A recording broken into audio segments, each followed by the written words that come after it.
to resort to desperate measures.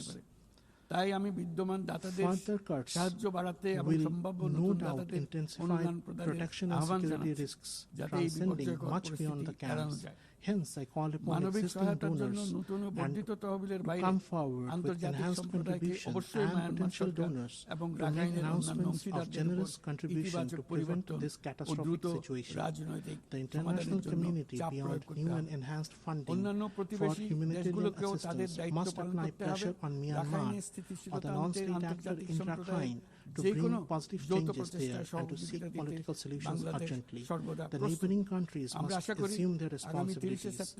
Bangladesh will remain available for any assistance or contribution needed towards stabilization of Rakhine that the international community collectively agrees. Bangladesh expects that the upcoming high-level conference on 30 September will galvanize global resolve and generate concrete international support for the Rohingya, with the topmost priority of diversified and additional funding.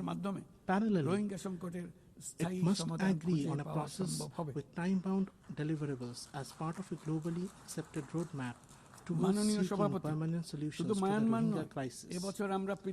Madam President, this year, conflicts have scarred almost every corner of the globe, in Europe, in South Asia, and in the Middle East. We live in the most densely populated region of the world. Nowhere else do so many nuclear-armed states exist in such close proximity. That is why we in Bangladesh deeply understand the urgency of disarmament and the prevention of nuclear proliferation.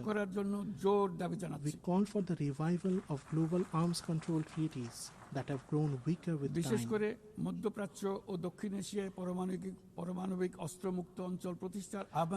We renew our call for the establishment of nuclear weapon-free zones, particularly in the Middle East and South Asia.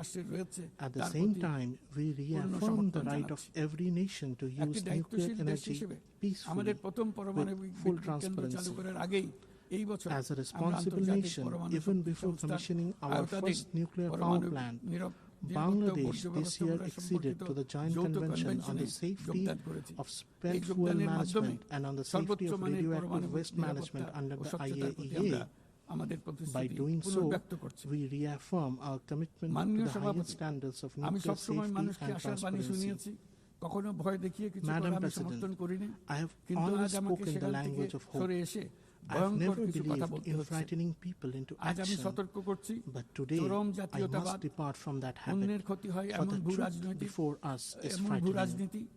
I must warn, extreme nationalism, geopolitics that thrive on suffering of others, and indifference to human pain are destroying the progress humanity has built through decades of struggle.